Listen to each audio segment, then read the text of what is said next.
should you eat back the calories that you burn? That's the question that you and I have been getting a lot lately. Yeah.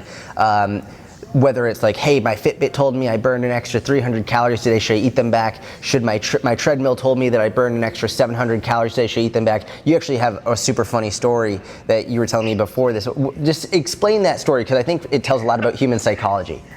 It really does, and it literally, I didn't even remember this until we were just talking about this, and that is when I would work out, and when I worked for this private training company, I would try to get some cardio in or whatever in between clients or whatever, and I remember going on a particular treadmill to do whatever it is I was going to do, because that treadmill always gave me a bigger output of calories than the other treadmills.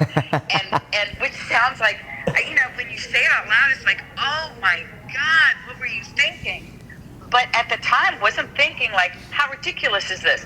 All I was thinking of is I wanted the positive feedback that I was doing something good or whatever, and that because it gave me such a big number, which I didn't even think about how unbelievably ridiculous the number itself was, but that made me feel like I earned a dessert, or I earned going out to dinner, or I deserved it because I, quote, burned, unquote, 750 calories or whatever it was, something crazy like that. And I would wait for that treadmill.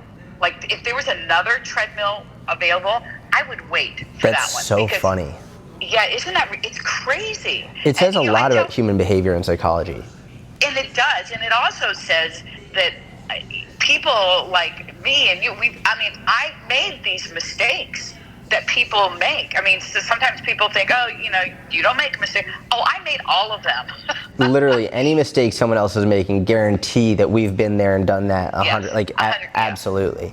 It's so interesting to me. And, I have literally zero proof or evidence or data to back this up. Absolutely none.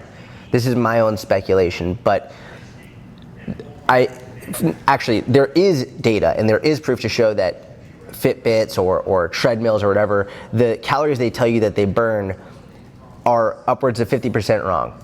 Like they're consistently, there is data and evidence to show that. What I do not have data or evidence to prove is that the companies do it on purpose. And I really do believe that there is some motive to do that for the exact reason that you just said, that companies are very smart. The larger companies, understanding human behavior, they know that someone is more likely to buy a certain piece of equipment, to use a certain piece of equipment, if they get a positive feedback loop with it, if they get this positive association with it. And so why wouldn't someone want to buy a piece of equipment if they know that piece of equipment is going to make them feel better for what they're doing? And so by telling someone, oh, you burned more calories, of course they're going to be more likely to use that and to buy that piece of equipment. I really think that there is some motive there to make the numbers burn that they say you're burning higher than they actually are for that purpose. I totally agree with that. And I also think it's the same premise, and I don't know if they do this with men's clothing, but they do this with women's clothing all the time. Interesting. They make a size 2 much larger than, I don't know what a 2 means. I don't even know. But I've gone into this one store called White House Black Market, and I wear like some astronomically small size that I've never, I wasn't even born that size, And the sales lady said to me, she was helping me with getting right size, and she goes, I'm going to go get you a size like extra small, or size 0 or something ridiculous. And I'm looking at her like, are you crazy? And she goes, welcome to White House Black Market, where you lose a size when you walk in the door. And I'm like, what the hell is that? Oh my God, that is so funny. The women's clothing industry do that, because when you fit into a size 8, or whatever the number is that's lower than what you were, it makes you feel like, I want that brand, because I can fit into a smaller size. That makes sense.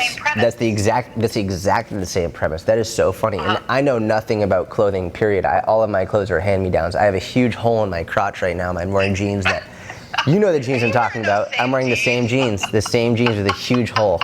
I know nothing about that stuff, but But yeah, so basically, back to the question of should you eat back the calories that you burn? The answer is no.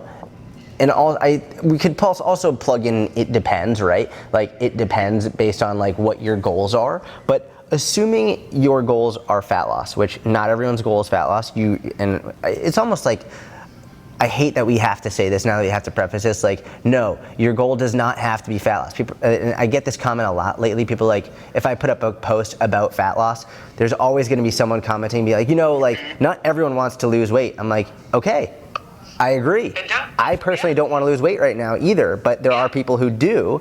So like, if you don't wanna lose weight, then you just don't have to pay attention to this post. That's fine.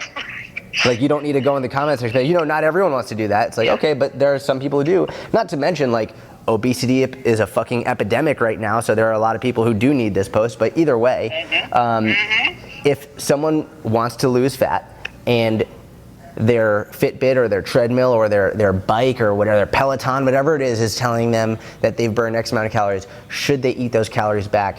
What do you say to that?